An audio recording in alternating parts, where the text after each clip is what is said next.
The evening should have been peaceful. I had just settled into my maroon armchair, the one my late husband bought for me the year he passed. A cup of cinnamon tea cooled on the side table. The news murmured softly, and for a moment, I felt like my house was still mine. Then the front door burst open with a shove that rattled the frame. Brian Hale, my son-in-law in name only, a tyrant in behavior, marched straight into the family room like he owned the oxygen in it. Behind him, my daughter Sarah followed silently, her eyes low, her shoulders curved inward from years of shrinking herself around his moods. Brian didn't nod at me, didn't say hello. He just snatched the remote from the table.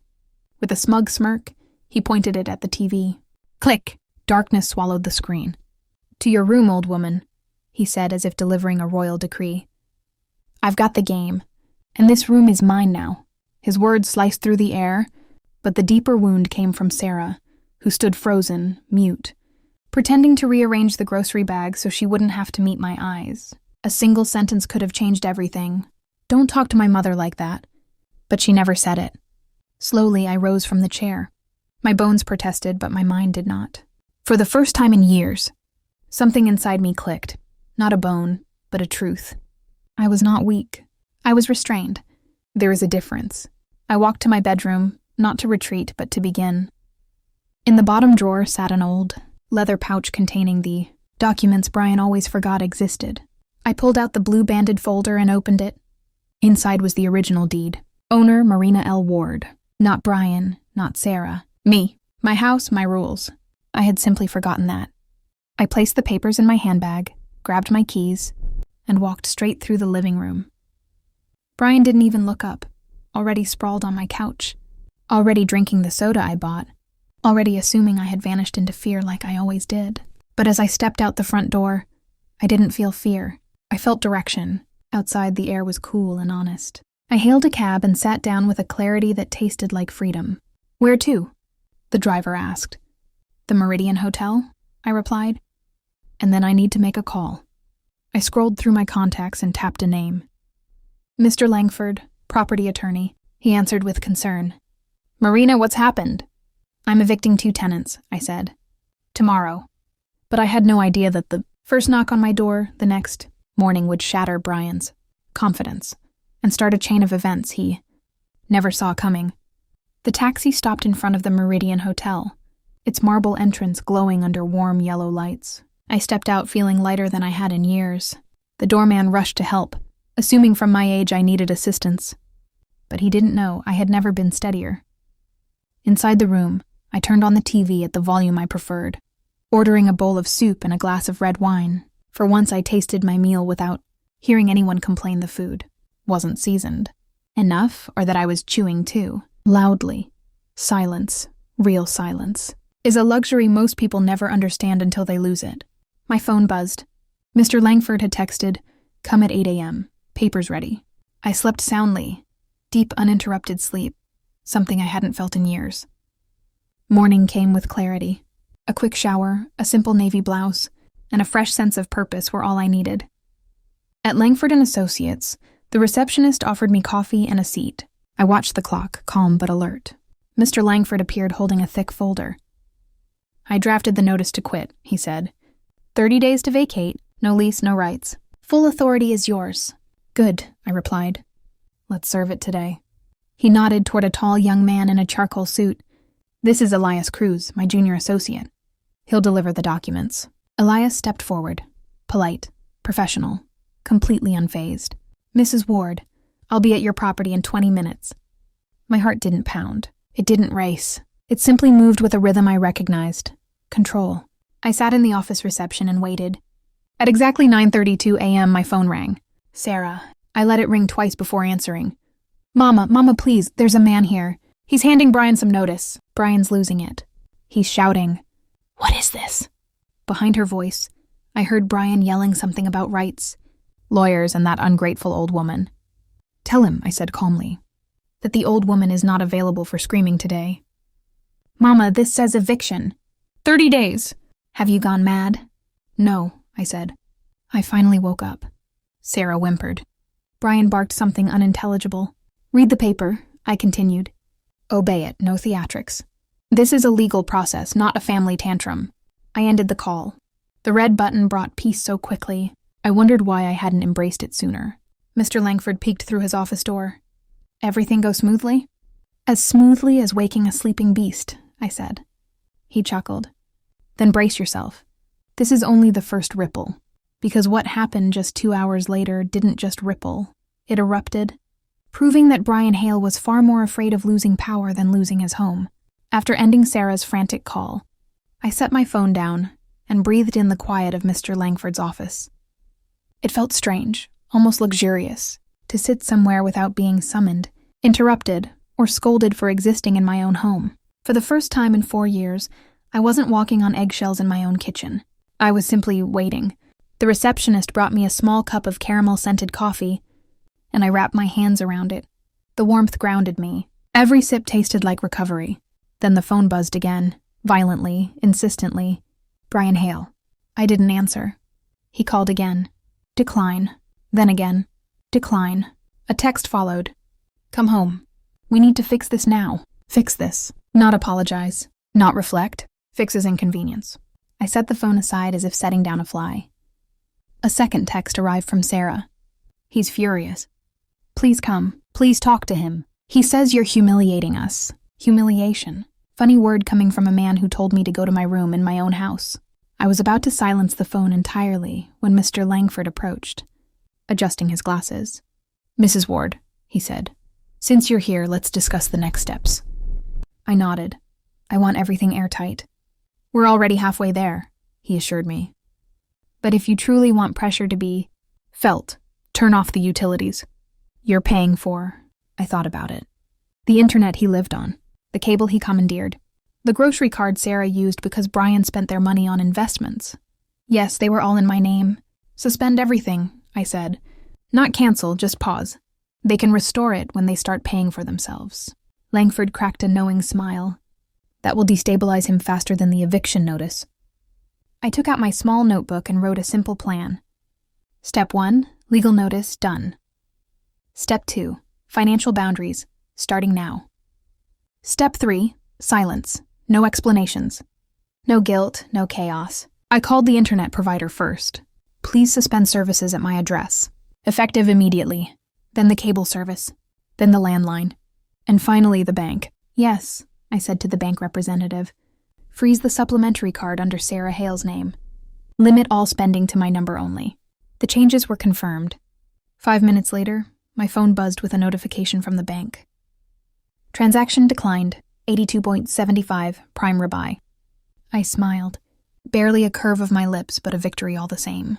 2 more declined attempts followed. Then a text from Brian bursting with rage.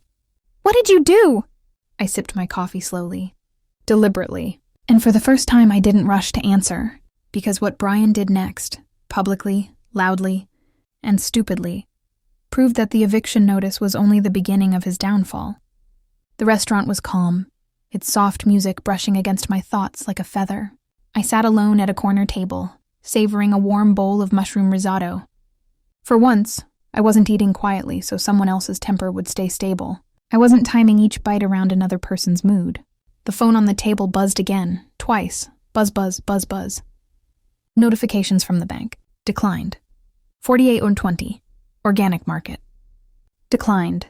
19.99. Imported beer. Declined. 120. Sports streaming subscription. Every alert was a small, sharp reminder.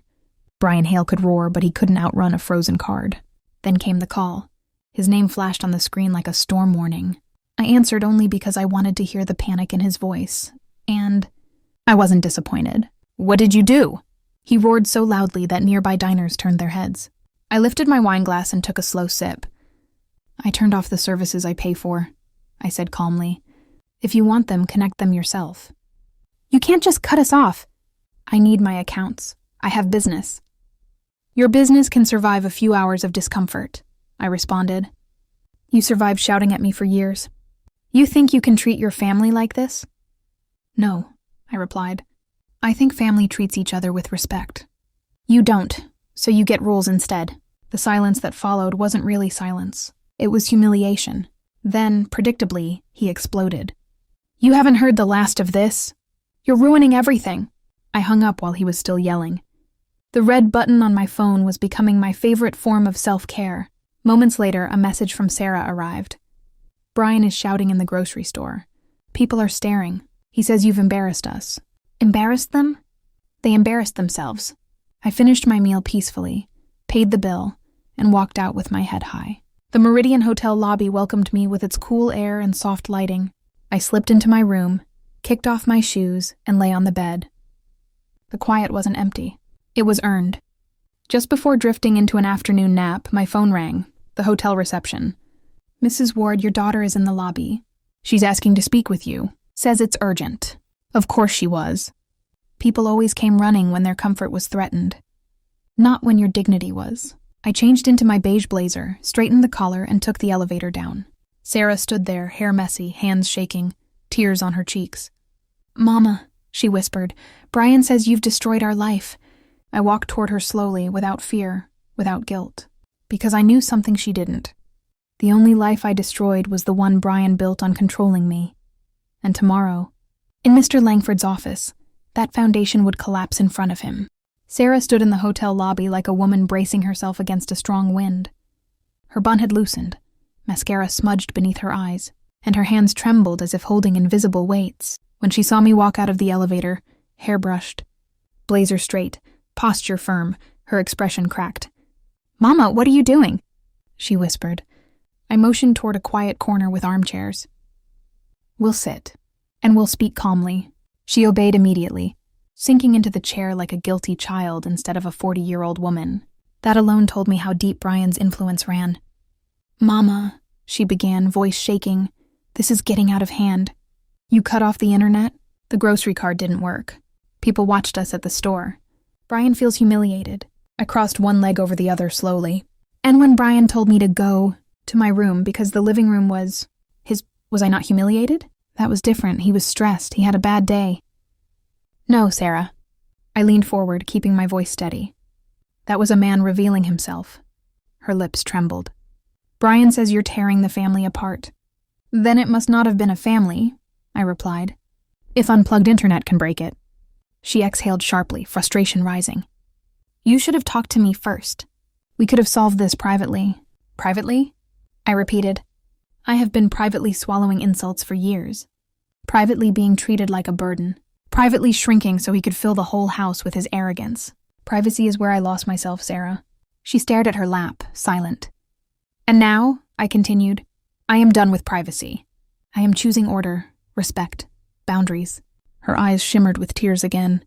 Brian says if we have to leave your house, he'll divorce me. That sentence hit me, not with pain, but with clarity so sharp it felt like truth. I reached out and gently held her hand. If your marriage depends on access to my property, then you are not a wife, Sarah. You are a hostage. She jerked her hand back, breath catching. That's cruel. No, I corrected softly. Cruel is 4 years of living off my bills, using my space, and letting a man scream at me in my own home. Truth is not cruelty. It's oxygen. Sarah wiped her face with her sleeve. What happens now? Tomorrow at 10 a.m., I said firmly. You and Brian will meet me at Mr. Langford's office. We will go through everything legally. Adult to adult. She inhaled shakily. And if Brian refuses? I stood, smoothing my blazer. Then he learns the meaning of consequences. As I walked away, Sarah stayed seated, small, uncertain, unraveling the lies she had lived inside, because she didn't know yet. What awaited Brian in that conference room would break the last illusion he had about power, money, and control, and it would expose a secret he had hidden even from Sarah. The next morning felt like the beginning of a storm, not loud but charged. I arrived at Mr. Langford's office 10 minutes early, wearing the same beige blazer that had become my quiet armor.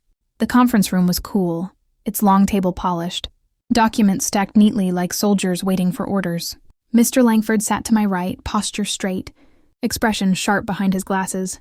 Remember, he said, today is not emotional. Today is procedural. I nodded. I had left emotion behind the moment Brian told me to go to my room. At 10:02 a.m., the door swung open. Brian Hale stomped in first, looking nothing like the man who used to puff his chest around my kitchen. His shirt was wrinkled, tie loose, eyes bloodshot from a night of shouting at a world that no longer obeyed him. Sarah followed, small and fragile, clutching her purse as if it were the only stable thing left in her life. "Let's make this quick," Brian snapped, dropping into a chair. "I'm not playing games." Mr. Langford clasped his hands. "Good, neither are we." I slid the eviction notice across the table. "You have 30 days to vacate my property." Brian barked a laugh, loud, brittle, unstable. "You can't just throw family out." "We've lived there for years. We have rights." I took a breath. "The house is in my name. You live there without a lease. That means you live there only by my permission. I am revoking that permission." "That's not how it works." He exploded. "There's something called adverse possession. I read about it." "You can't kick us out." Mr. Langford raised an eyebrow, calm as a judge. "That law applies only when the owner abandons the property. Mrs. Ward lives there, pays every bill, and objects to your presence. You are not owners. You are unauthorized occupants." Sarah's head lowered. Brian's jaw clenched. But the worst was yet to come. I opened a second folder and slid it forward. "Brian," I said quietly, "here are the financial statements you claimed were your investments." His face drained. "You went into my mail?" "No," I replied. "Your creditors delivered it to my doorstep." "Because the address you used was my home." Sarah looked up sharply. "What creditors?" I spread out the documents: loan default notices, margin calls, a brokerage account with a negative balance. Sarah covered her mouth with trembling fingers. "You said we were saving. You said the money was growing." Brian lunged forward to grab the papers, but Mr. Langford placed a firm hand on them. "Let her read," the attorney said. "She deserves to know." Sarah scanned the pages, tears sliding down her cheeks. There's nothing left, not a dollar." Brian hissed, "It's temporary. I just needed more time. Your mother ruined everything." "No," I said softly. "I simply turned on the lights. The ruin was already there." Brian slammed his fist on the table, but this time, no one flinched. Not even Sarah. Because she finally saw the truth. And when she finally spoke, her first real words against him, they changed the entire direction of the battle and shattered Brian's last grip on control. Sarah stared at the document spread, across the table, her eyes flicking helplessly. From the negative balance to the overdue notices, to Brian's trembling hands. She had always lived inside whatever version of truth Brian fed her. Now, the real truth was sitting in front of her in black and white numbers. "Brian," her voice cracked, barely recognizable. "You said we were saving for a down payment. You said our accounts were growing." Brian shot me a venomous look. "This is your fault. Your mother ambushed us. She's trying to destroy our marriage." "Destroy?" I leaned back calmly. "Brian, you did that yourself with lies and entitlement." He slapped the table so hard the pens jumped. "Shut up! You don't talk about my family!" Mr. Langford raised a firm hand. "Mr. Hale, I strongly advise you not to shout in a legal meeting." Brian scoffed, but the warning made him shrink just slightly. Just enough. Sarah inhaled shakily. "Why is everything in the negative? Why does it say margin calls? Why didn't you tell me?" His voice rose again, desperate. "Because I was trying to fix it. I just needed a bit more money another month. But your mother, she pulled the plug. She sabotaged me." I met his glare without blinking. Sunlight isn't sabotage. It exposes what was already rotten. He gritted his teeth. "You made me lose money. You cut the cards and embarrassed us. You—" "Brian," Sarah whispered. "Stop." The word cut cleanly through the room. He froze. Everyone froze. Sarah never told him to stop. Not once in 4 years. She swallowed hard and continued, her voice trembling but steadying with each word. "You lied to me. You yelled at my mother. You made me feel like we were drowning. And I thought it was the water. But it was you pulling us under. Sarah, listen." "No," she said again, louder. The word seemed to shock even her. "No, I'm done listening to excuses. I'm done covering for you." Her hands shook as she pushed the papers toward him. "You hid everything," she whispered.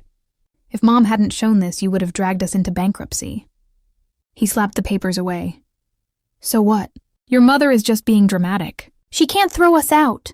"She won't do it. She needs us." I leaned forward, voice low and razor sharp.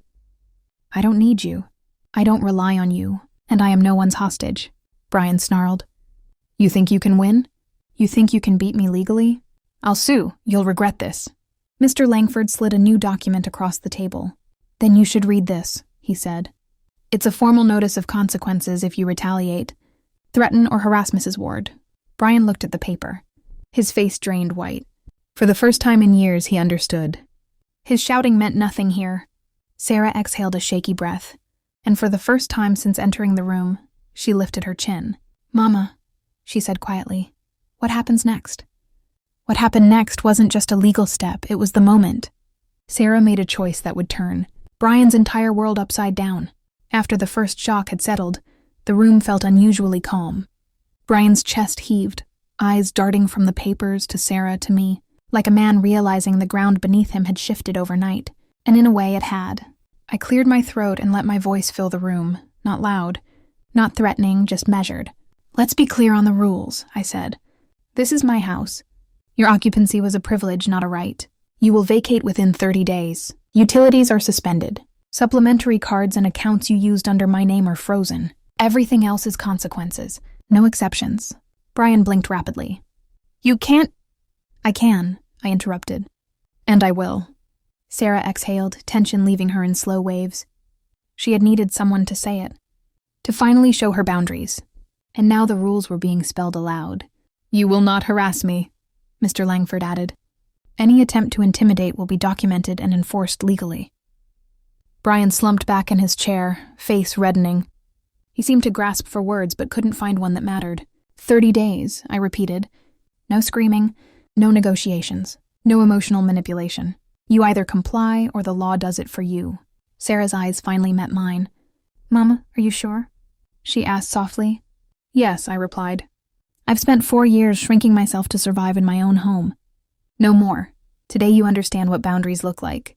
She nodded slowly. It was as if seeing me take action gave her permission to reclaim part of herself as well. Brian's lips pressed into a tight line. "And if I don't?" "What then?" "Then you'll face every legal measure available," Mr. Langford said calmly. "Your rights to occupy this property are entirely dependent on the owner's goodwill. That goodwill has ended." I leaned forward, placing my hands flat on the polished table. "And Sarah," I said softly, "you get to choose what kind of life you want.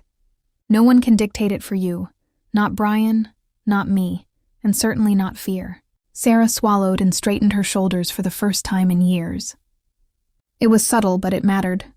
Brian opened his mouth, but the room was silent in a way that left him exposed. No allies, no excuses, no escape. I folded my hands. "We will reconvene if necessary, but today is about clarity. There are consequences for actions, and the law enforces them. And Brian, I suggest you reflect before the 30 days are up." He didn't argue. He couldn't. His power had crumbled, in front of eyes that had finally learned the difference between fear and respect. Sarah exhaled slowly, relief and shock blending on her face. Because while Brian realized he had lost control, he had no idea that the next 24 hours would reveal just how far I would go to reclaim every inch of my life and teach him the price of entitlement. After the meeting, I walked out of Mr. Langford's office without looking back. The weight of 4 years of compromise felt lighter than I had expected. The world didn't shatter, the sky didn't fall. It simply tilted in a way that allowed me to breathe fully again. Sarah trailed silently behind, watching me. I could see the conflict in her eyes, the mixture of fear, respect, and something new, recognition. Recognition that her mother was no longer a passive participant in her own life. Outside, the air was cool and crisp. The city hummed with its usual rhythm, completely oblivious to the private battles fought in polished conference rooms. I hailed a cab and slipped in without ceremony. "Where to?" the driver asked. "The Meridian Hotel," I said, repeating the familiar route. I needed my sanctuary, the place where I could think without interruptions or manipulation. Back in my hotel room, I set the keys and documents on the nightstand. I didn't turn on the TV. I didn't reach for my phone. For the first time in years, I let the quiet fill the space around me.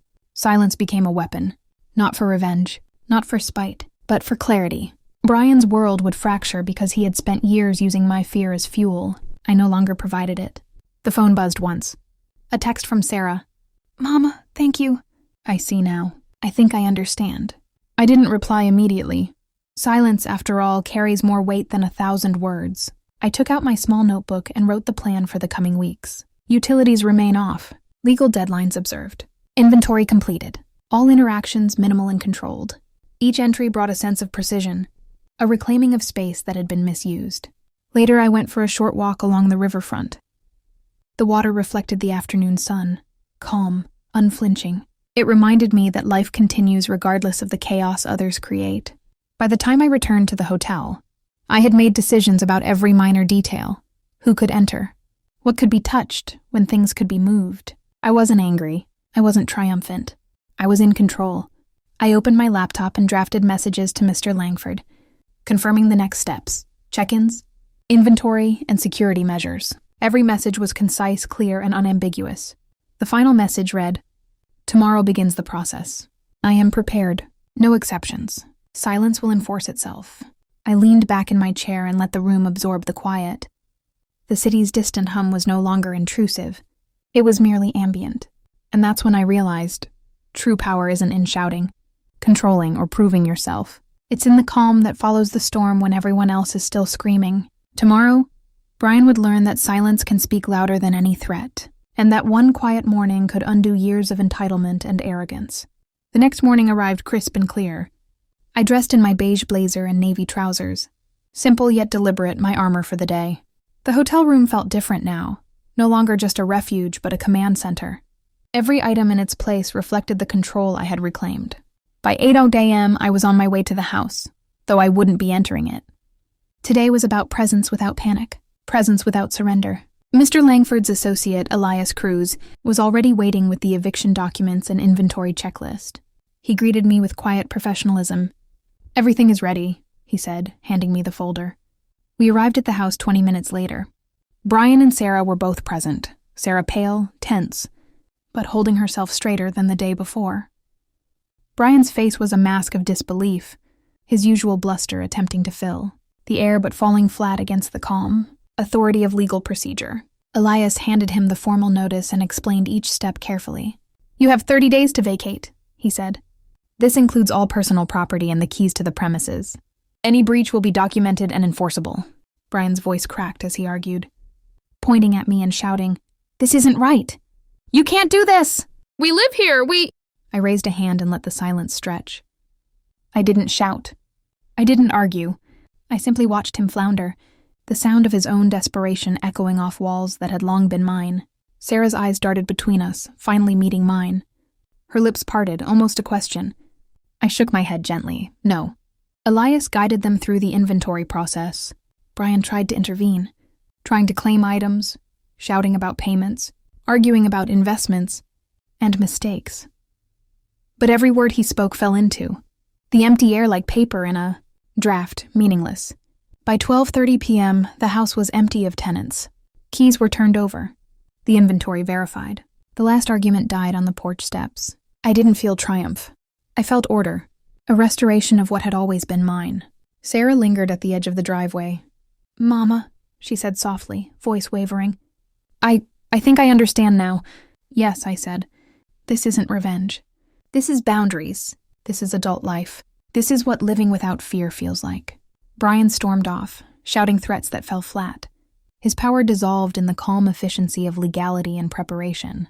I walked back into the house, inhaling deeply. The air smelled stale at first, but I opened every window. Sunlight poured in, highlighting the dust motes and footprints left behind. Soon this house would feel alive again, not with the chaos of entitlement, but with the quiet of ownership. But reclaiming the space was only the beginning. The next days would require patience, care, and small but deliberate steps to fully restore the life and peace that had been stolen from me. The house was quiet in a way I hadn't known for years. No raised voices. No footsteps demanding attention.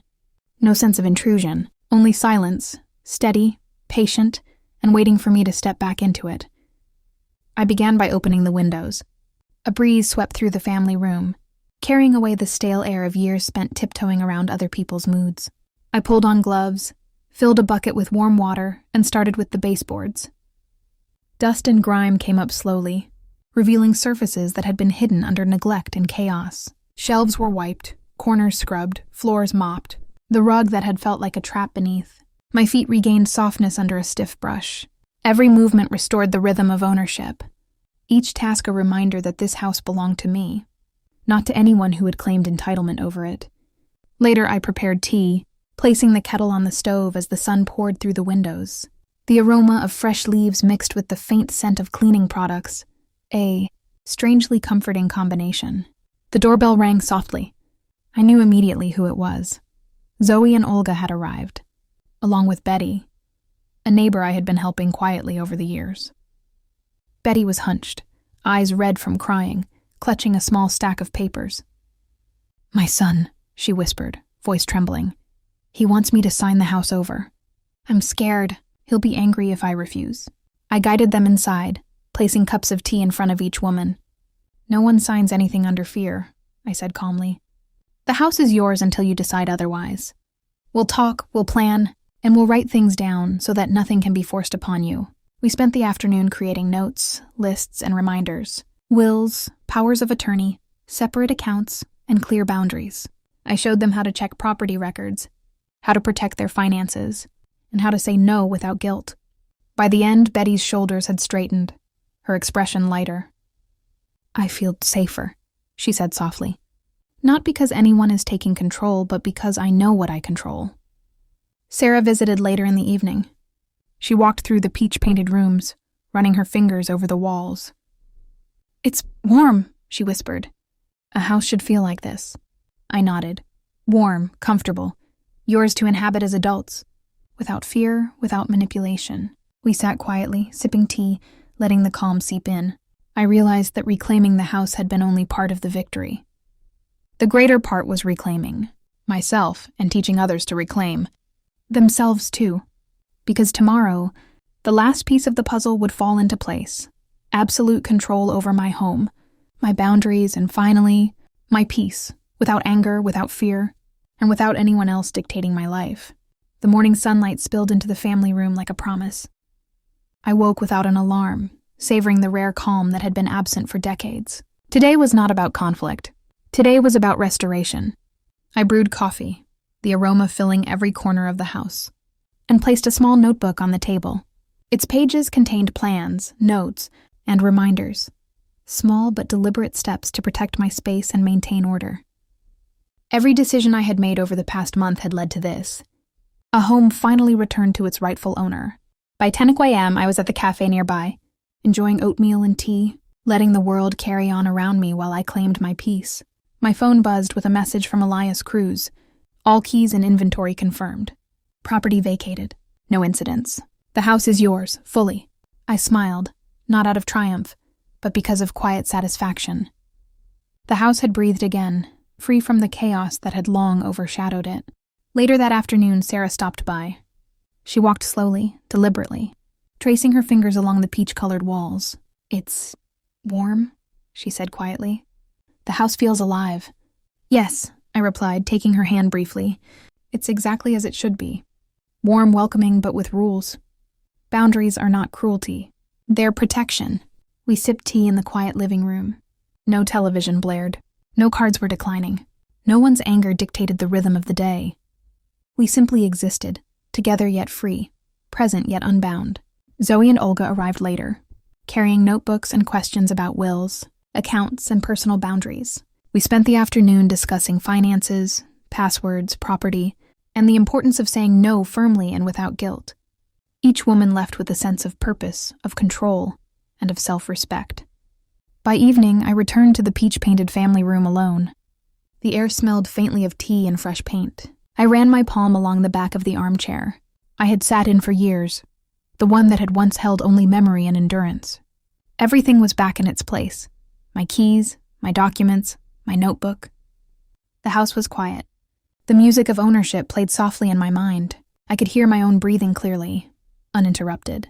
I poured a small glass of wine, sat down, and let the sun fade across the windows. For the first time in decades, I felt completely at home, not just in the physical space, but in my own life. The remote control lay on the end table, ordinary and powerless in anyone else's hands. The volume, the schedule, the people allowed in, everything was mine to choose.